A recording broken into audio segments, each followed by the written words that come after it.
राधे राधे। एक बार फिर स्वागत है आप लोगों का मेरे राधा के श्याम चैनल पर। आज मैं आप लोगों को इस वीडियो में गणेश चतुर्थी व्रत कथा सुनाने वाली हूँ।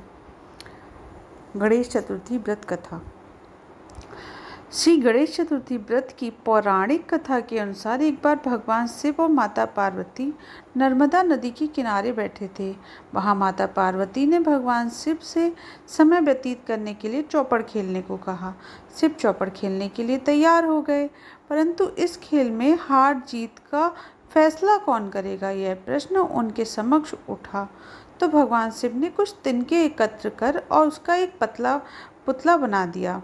उसकी प्राण प्रतिष्ठा कर दी और पुतले से कहा, बेटा हम चौपड़ खेलना चाहते हैं, परंतु हमारी हार जीत का फैसला करने वाला कोई नहीं है, इसलिए तुम बताना कि हम दोनों में से कौन हारा कौन जीता। उसके बाद भगवान शिव और माता पार्वती का चौपड़ खेल शुरू हो गया। यह खेल 3 बार खेला गया और संयोग से तीनों बार माता पार्वती ही जीत गईं। खेल समाप्त होने के बाद बालक से हार जीत का फैसला करने के लिए कहा गया, तो उस बालक ने महादेव को विजयी बताया। यह सुनकर माता पार्वती क्रोधित हो गईं और क्रोध में उन्होंने बालक को लंगड़ा होने, कीचड़ में पड़े रहने का श्राप दिया।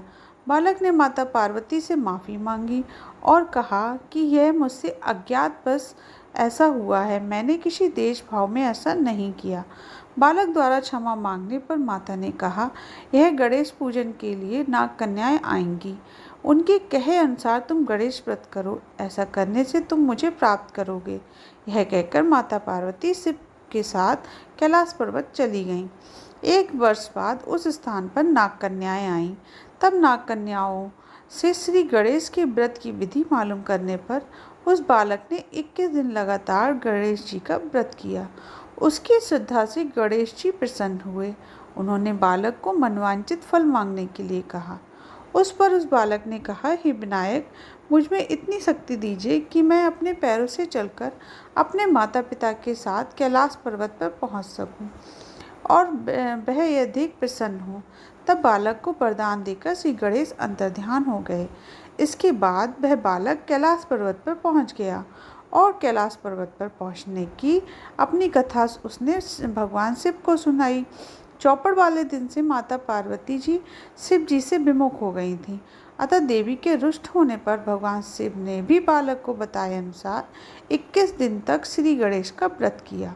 इस व्रत के प्रभाव से माता पार्वती के मन में भगवान शिव के लिए जो नाराजगी थी वह समाप्त हो गई। तब यह व्रत विधि भगवान शंकर ने माता पार्वती को बताई। यह सुनकर माता पार्वती के मन में भी अपने पुत्र कार्तिकेय से मिलने की इच्छा जागृत हुई।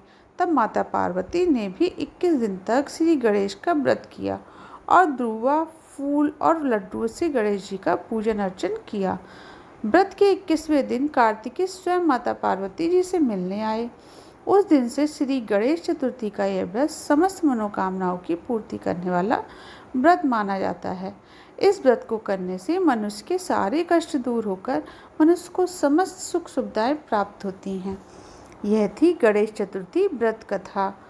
आपको यह कथा कैसी लगी कमेंट्स करके प्लीज़ ज़रूर बताइए और मेरे चैनल को लाइक सब्सक्राइब करना ना भूलें। राधे राधे। राधे राधे।